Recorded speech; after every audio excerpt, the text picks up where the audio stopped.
Hi guys, today I am back with the 5th chapter in Swords and Sorcerers by Swisskey. I hope you all enjoy this. Now, I am recording this on a different app than I usually do because right now CapCut is down for people in the US because of reasons I don't really know. So I'll be using this video recording app for now. There, okay. Chapter 5, Rage and Regrets. Summary. And everything goes sideways. Chapter text. This is turning into a disaster, Roman thought as his fingers threaded through his hair, tugging at the magenta strands. In a span of an hour of these four facets sitting around the table and beginning this game, it had descended into utter chaos. In the meticulous, detailed questline Roman had thought up for them, the tailored character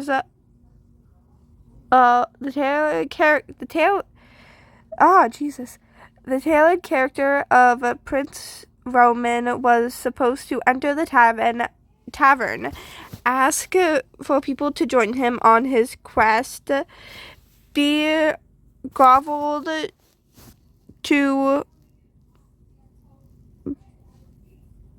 by the mayor,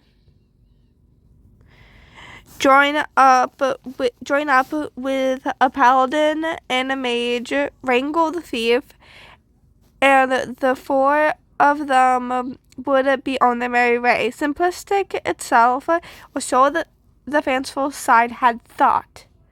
Like all well-laid plans, however, it did not seem to survive standing up to his players.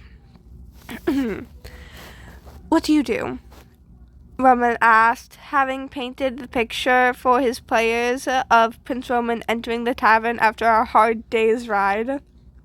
After a moment or two of a complete silence, Virgil piped up first.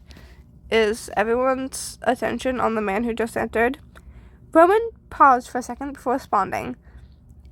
Yes, all the attention seemed to be focused on me. What a surprise.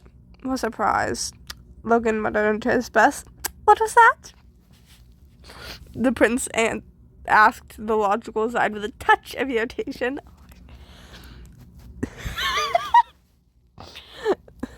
Logan answered a bit louder. Order some fries, as in what I think Tyson would be doing at this point in time. Also, I'm so sorry if I pronounce Logan's character's name 15 different ways. It will happen, I know it will. Anywho. Now that's all fine and good, Tyson. Fuck, I used the wrong words again. Now that's all fine and good, Tyson, Pan interjected. But I think it's still Blackwood's action here. Yes, Virgil added. Now, if I may. The group of them gestured and muttered for him to continue. Taking a breath, the anxious side asked, You said there were other people milling around the tavern and stuff. Is there anyone close by, say, at the bar? Looks like they have money. Why do you need to know that? Roman asked, not quite sure where this line of logic would lead. Virgil shrugged. I'm a thief. It's what I do. Roman paused for a moment before stating, Roll perception. For the first roll ever, Virgil had to look around his page to determine the number that made up the entire metric of the game. He looked at his skill Okay, sorry about that break, guys. My mom made me check out the trash. Jesus. Anyhow, I think I'm just gonna restart the paragraph. For the first roll ever, Virgil had to look around his page to determine the numbers that made up the entire mantra of the game. He looked at his skills, perception modifier, determined what needed to be added to his roll, and rolled his d20. It came up as a 17. A cheer arose from both Patton and Logan at the high roll. Rolled a 17, Virgil reported before calculating out loud. Then add perception modifier 21. Blackjack Blackwood, Patton complimented. After flipping through his notes, a bit more flustered and attempting to hide it from the others at the table, Roman replied, yes. At the bar, there is a gentleman who seems to be a bit more well-dressed than the others milling around the place. A bit more gold on his person than you were used to seeing. He has just ordered a drink and is now focused on the new arrival. Virgil states his intentions simply. I'm going to pickpocket him. What? Roman looked at him wide-eyed. Why? I'm a thief. Anxiety stated again. It's what I do. It's a thief, that's what I do. The prince imitates before pointing at Virgil. Roll it. Wow, Jesus, Emma. Jesus. A bit more sure of what he's doing now, Virgil shakes the 20-sided die in his hand before tossing it onto his character sheet. His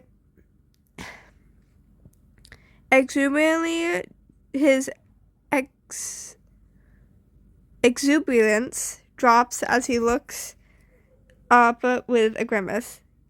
He convinces, rolled a 2 with a grand total of 5. Okay, so he adds 3 onto that. He catches you, Roman replies simply before adopting a gruff voice to act like the man whom Blackwood had just tried to pickpocket. Give me a second.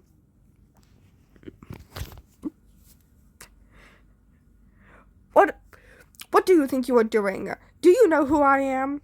Virgil asks, confused. Do I know who he is? Yes, Roman answered.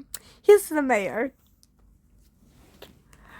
Both Virgil and Logan exclaimed in frustration. Virgil shot first. Well, wouldn't I have known that? Indeed, Logan added. Considering that Blackwood is at least even slightly proficient in acts of lancery, and most likely would have been learning the ins and outs of this town, as well as its own elites, in order to do business, it stands to reason that he would have known this man was the mayor. As such, his information would have surely forced him to modify his approach or encouraged him to choose a different target. However, as a pickpocket, he must also realize that stealing from anyone runs the risk of getting caught and being turned over to the law. He simply explained the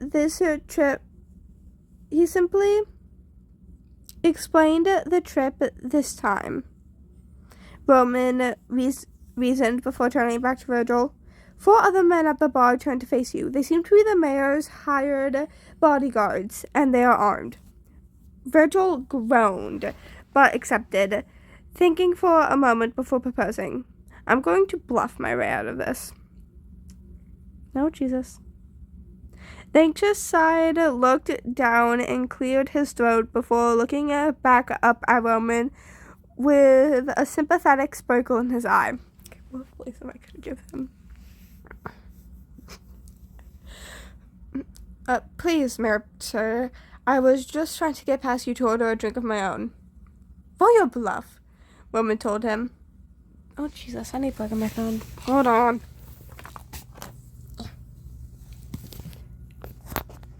What the fuck? I don't know.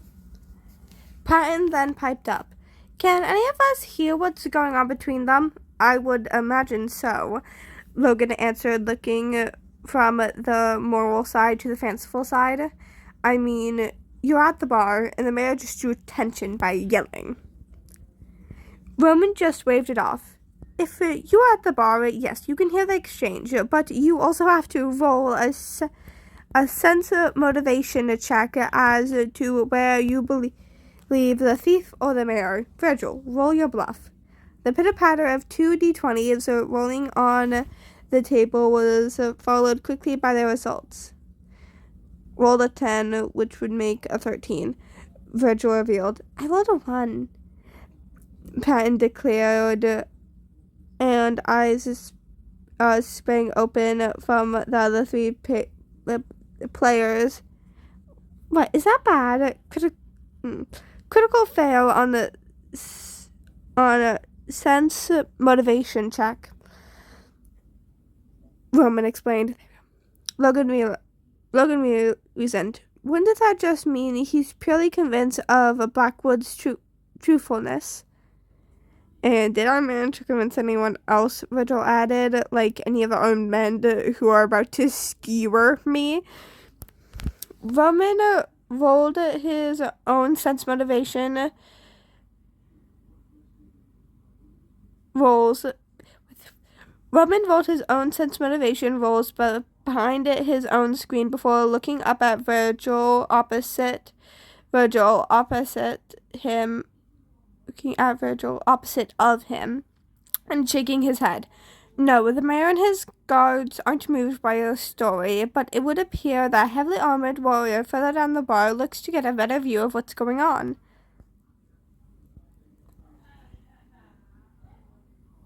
The prince, flustered with trying to keep up when his story idea had been turned sideways already, then turned to Patton. I'm gonna have a hard time with that. Dunceless, in drinking at the bar, you hear a ruckus and turned to see a well-dressed gentleman yelling at another man, calling him a thief, the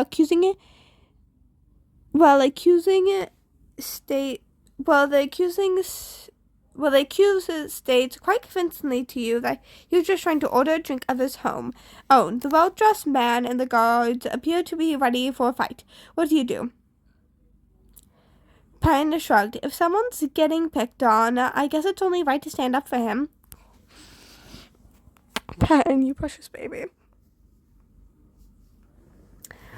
Roman gestured for the father figure to continue while feverishly and subordinateously turning through his notes.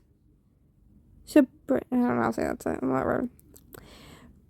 Well, I walk up to the lot of them and try to keep things civil, Patton continued before clearing his own voice, trying his best to play a character. Okay, what would Patton's character sound like? Well, just kind of make him sound like Roman now I think about it. Let's try to keep things nice and easy here, folks. No need to get harsh or hasty. The fanciful side piped up as a mayor, but he is a thief. All I heard was this little guy trying to get a drink while you and your boys hogged up all the room. Patton fired back. So why don't we all just calm down and let everyone go about their business? Why don't you mind your own business, out-of-towner?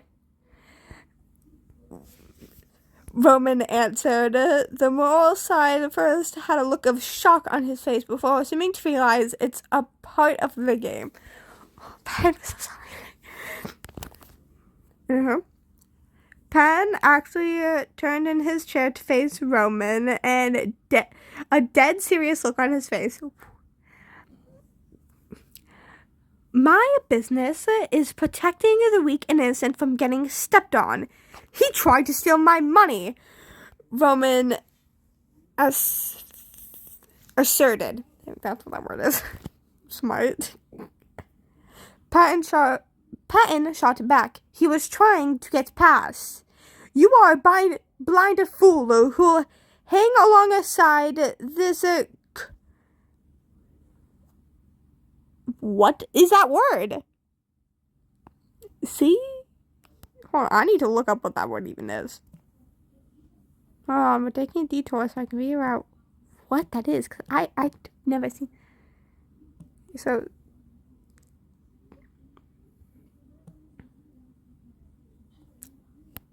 Cut purse. Cut purse. A pickpocket? Okay. Anyway, back to the thing. You are a blind fool who'll hang alongside this cut purse if you stay in my way, the prince spat.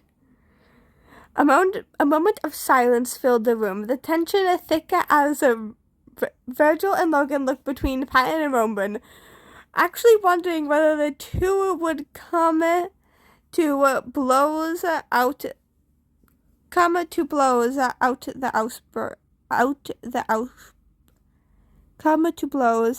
of the outburst. In his most measured, calmest voice, Patton asked, "Do I have my hammer, correct?" "I do have my hammer, correct?" Padre, what are you thinking? Holy shit. The following was a display of courageousness as Patton had Duxley lift up his hammer and proceed to steamroll over the mayor at the mere hint of his threat, not only against Darcy, but of Virgil's character Blackwood as well. Panic, of course, gripped the rest of the tavern as heavily one-sided fight ensued. Logan, or Tyson, was eventually dragged into the fight as well when a stray body aimed the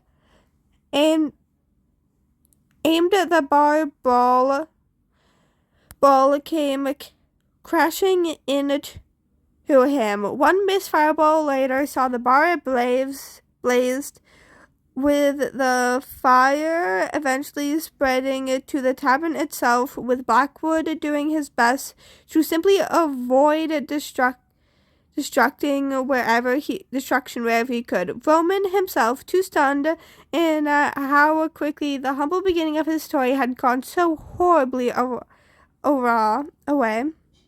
No. Simply sat at the events played out, the game master too busy trying to keep with all the holes in his sinking ship to man his own boat. Within an hour of the game starting, the three of them had laid the tavern itself to waste, between death by hammer, death by fire, or just sheer pandemonium of the moment. No one had been left coherent enough to give them a clue as to where they were supposed to go next. Roman's head sunk down beneath the screen, saying nothing but only letting out a strangled groan.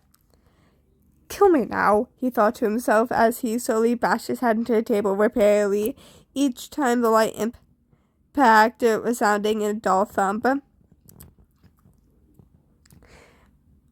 Wow, well, that imagination has really worked up an appetite. Patton leaned back in his chair, a dopey, cheerful smile on his face, as if he had not just shot days of gaming plans down the toilet. Logan called from the table as the moral side opposite of him stood up to amble over to the table where he put down his platter of cookies.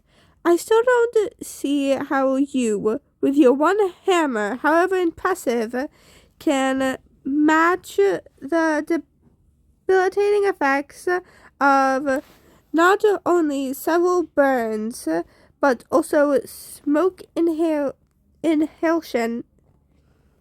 It's completely unrealistic.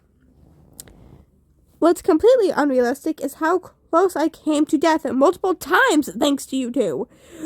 Virgil interjected, pointing an accusing finger at both Patton and Logan. Like Jesus. At the table, Patton and muttered through a mouthful of chocolate chip cookies. You don't talk to my son like that. He's not your son, Logan answered heatfully. He was playing an attributing character in a game who, if we can remember, actually did what he was being accused of doing. Attempted to do what I was accused of. Further corrective. Systematics, Logan dismissed. You were guilty. Patton continued to talk around the cookies in his mouth. So it's completely okay for them to threaten to hang him and for me defending him. And me for defending him. Blackwood and Douglas, not Virgil and Patton, Logan replied.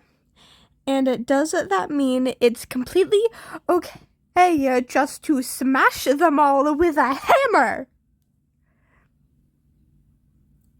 Patton swallowed his cookie before grabbing another. From what I saw, a bully and his cronies were picking on a defenseless little guy. So you killed them? Logan squawked incredulously. Virgil chimed in. Unless I'm mistaken, you lit the tavern on fire because someone bumped into you. At least Douglas acted in a defense of someone else. Oh, shucks. Patton blushed at the unexpected defense. Call me a proud papa. Still thief, Virgil pointed out. So I wouldn't be too proud. Always from my heart, kiddo, the moral side answered before turning back to Logan. It's a good point, though, and through all that talk of smoke and burns before, you seem like you wanted to cause more damage than any of us, almost. Patton paused for a moment before his eyes lit up with understanding. Logan regarded him curiously. What? Almost, Patton repeated before looking at the logical side dead in the eyes. Like you wanted to be the star of the show.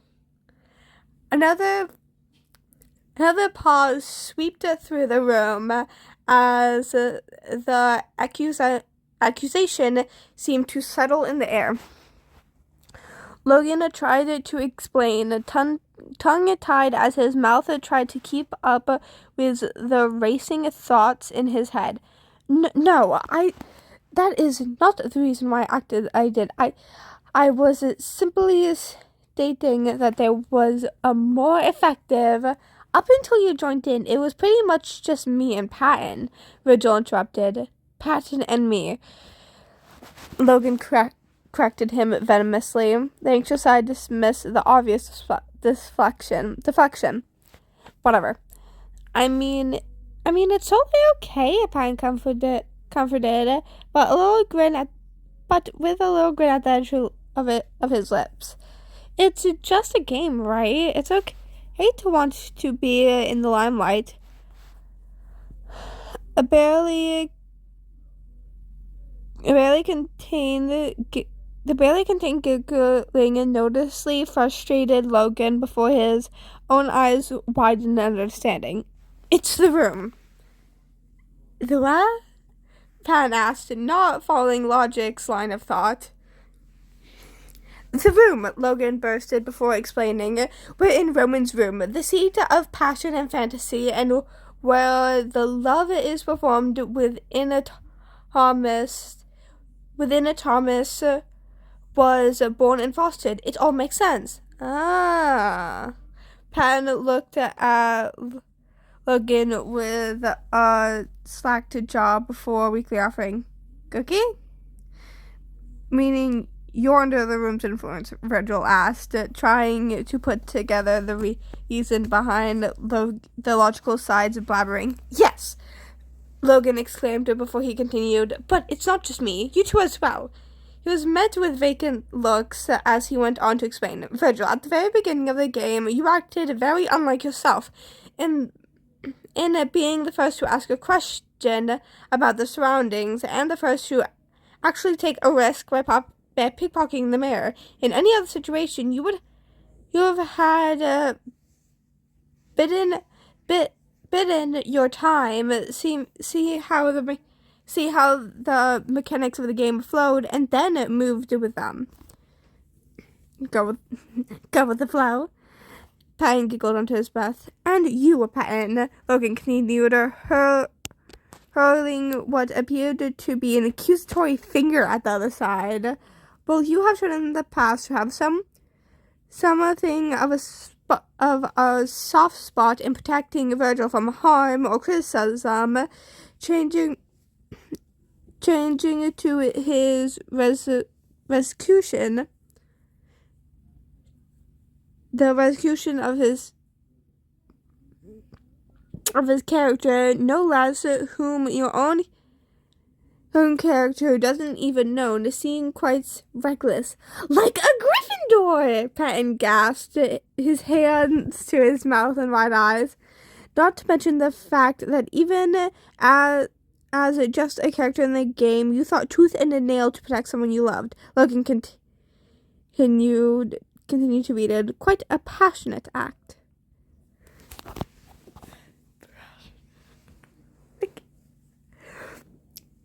Patton shrugged, his face flushing a little. "Well, I love all my guys." Padre.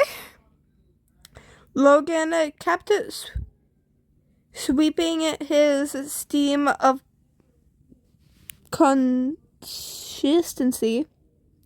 "And then finally there's me. You two were absolutely right. More than anything, I wanted to join in to be able to be noticed and have my character make an impact right from the very start. It's a little disconcerting, I'll admit, but I think I'm beginning to understand what Roman sees in his phobious stage displays." Patton's eyes widened as he cast them towards Roman's seat. A dull thump still pulsing from behind the Game Master screen.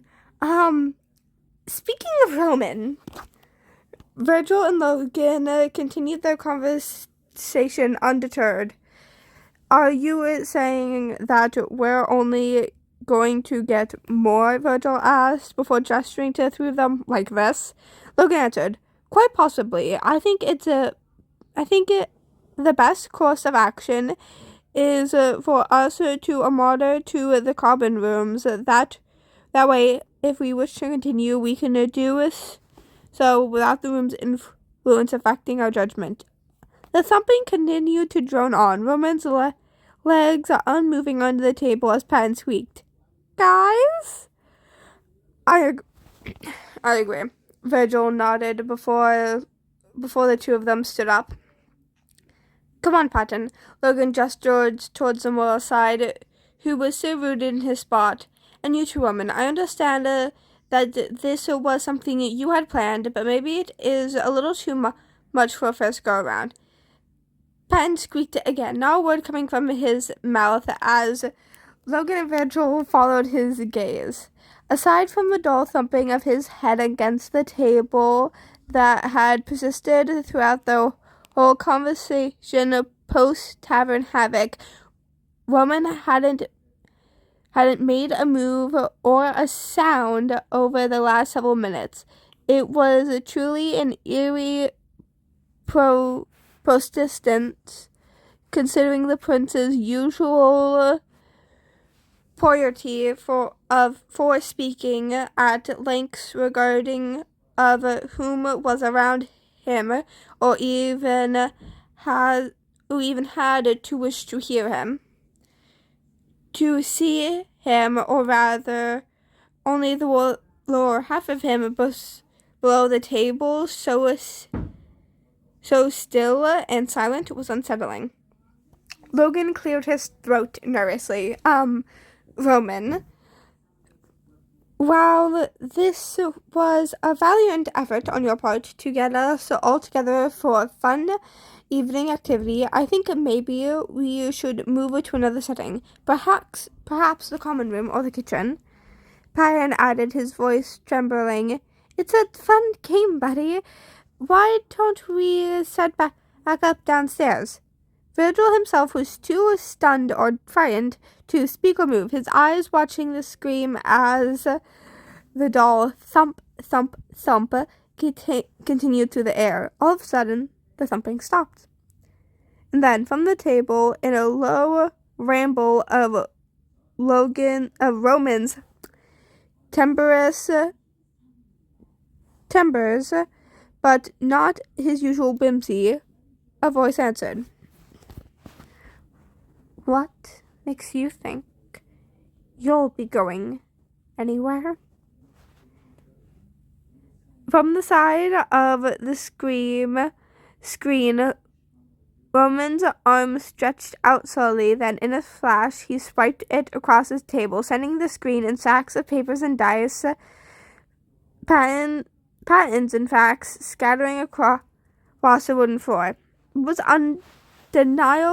undeniably Roman before them, with his flawless skin and honey eyes behind the swoop of purple hair, but the expression he wore was very unlike him. A vein throbbed in his forehead, and his eyes watered. He appeared tired, his normally perfectly coiffed hair sticking up erratically from having tugged at it. Penn gasped at the sight, and both Logan and Virgil felt their stomachs drop as soon as they recognized the look scowled on the prince's face. They have seen sadness, exhaustion, annoyance, and even anger aboard his features before, as they would, given the fact that Roman embodied Thomas's passion. The look crossing the fanciful side's face was something else entirely, something beyond. This was pure, unbridled fury. This is what I get.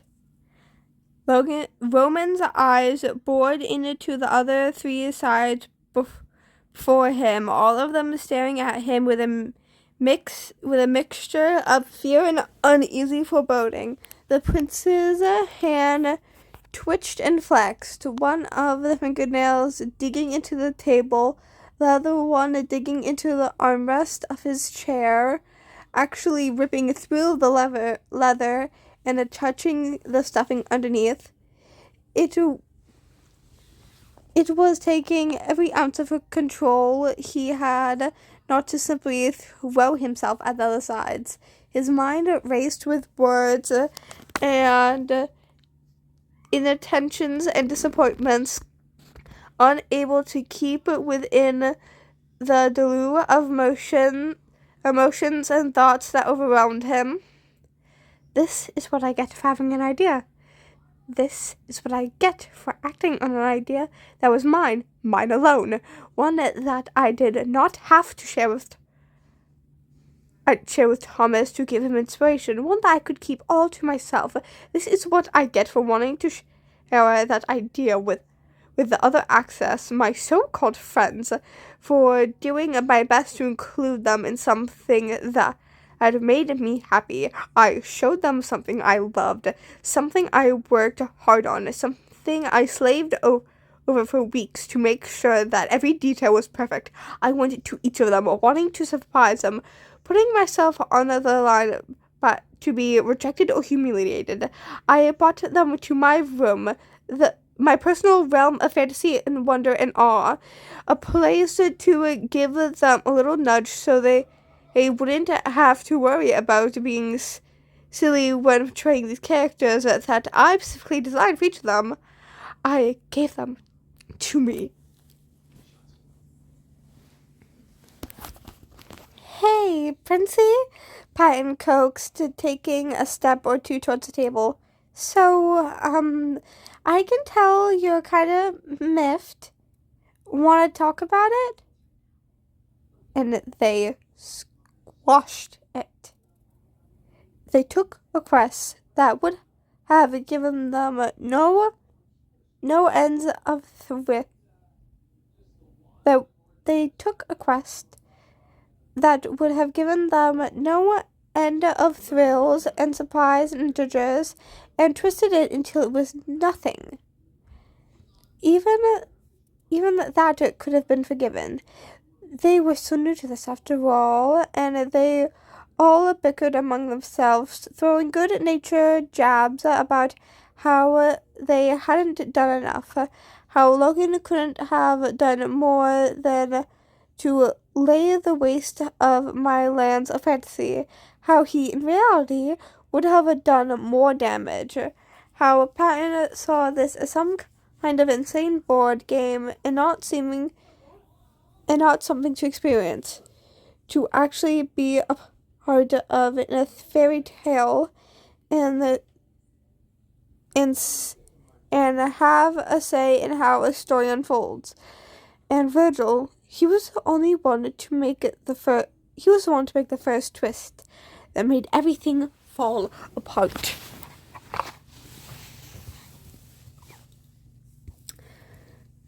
Virgil spoke up, obviously nervous and shaken. Remember when we were in my room? Breathe in for 4 seconds, hold for 7, and then out for 8. Maybe that can help? They didn't understand. They couldn't understand the depths that creative soul plumbers for inspiration.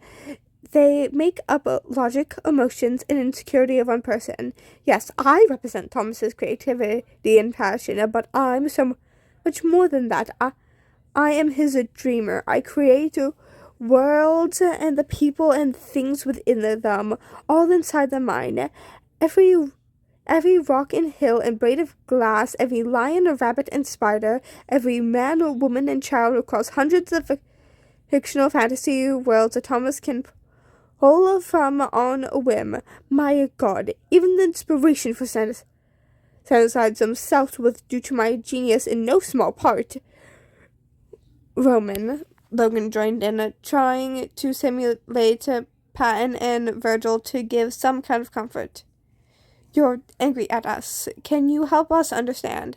Help them understand. Roman repeated in his own mind, slamming his palms down onto the table, making the others jump at the noise, and then slowly rising to his feet.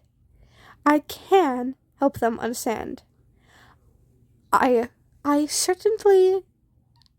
can certainly do that, Logan. Roman spoke in a very measured tone, devoid of the usual dramatic edge, his voice very detached and cold, and his mind moving at a mile a minute as a new plan took shape in his head. If the other 3 sides were being honest, it would have been easier for them to hear him shouting at them. This side of Roman had been pushed inevitably to his breaking point, well past the anger into blinding rage. Was actually incredibly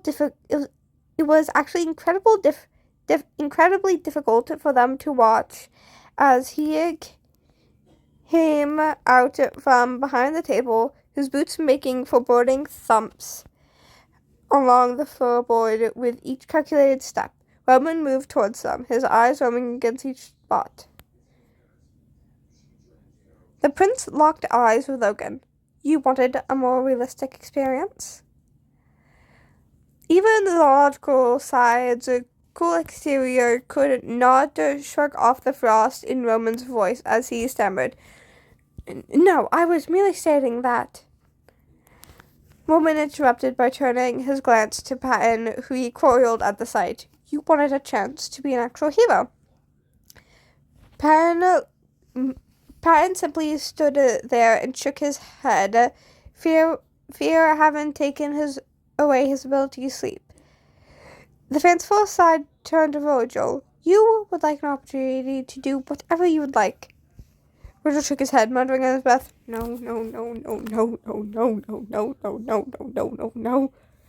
Oh, but you did. That's exactly what you told each other only a minute ago, Roman exclaimed before heading on his table, his hand rifling through the skewed papers on the table and the piles disorganized after his initial outbursts.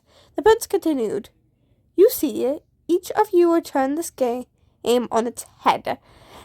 I won't tell you how long it took to me to actually think up the storyline of the quest I was going to send you on. Weeks, by the way. He added on before turning back to the table, but I'm honestly not all that mad at it. Frustrated, perhaps. Not at having my work flushed right down the toilet. But that is the nature of any creative endeavor. Risk, chances of war, or rejection. All of it is simply part of the process. No. What truly bothers me is that none of it actually bothered any of you.